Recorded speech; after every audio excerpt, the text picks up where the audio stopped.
Did Jesus make up his own scriptures regarding Elijah?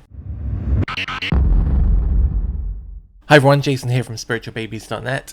I've joined us again for another quick episode of Two Witnesses, a series based on the Christian text's use of verses in the Tanakh. We have a look at those verses and see if they're in context, if they are reliable, or if they exist at all.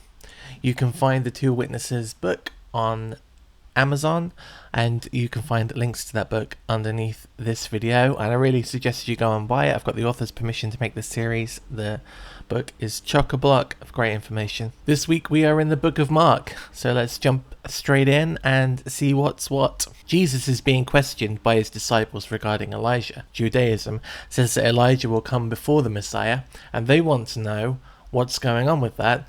And Jesus is of the opinion that John the Baptist is Elijah. And Jesus says in Mark 9:13, "But I say unto you that Elijah is indeed come, and they have done unto him whatsoever they listed, as it is written of him." By this, Jesus is inferring that the people, the Pharisees, the scribes, have done to John the Baptist what is said to have been done to Elijah when he comes back before the Messiah in the texts. There are a whole lot of issues here. One is that John the Baptist was beheaded. Two is that John himself said he wasn't Elijah. But the biggest issue with this passage is that there is nothing in the Hebrew text about what happens to Elijah when he comes back. Certainly nothing relating to any kind of death or execution.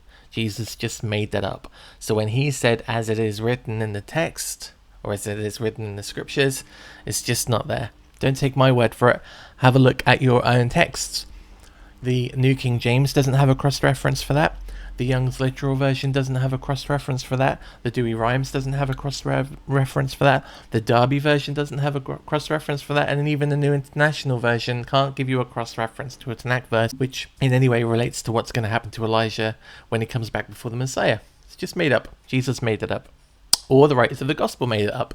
Either way, it's not a trustworthy piece of information. So we have to let it go.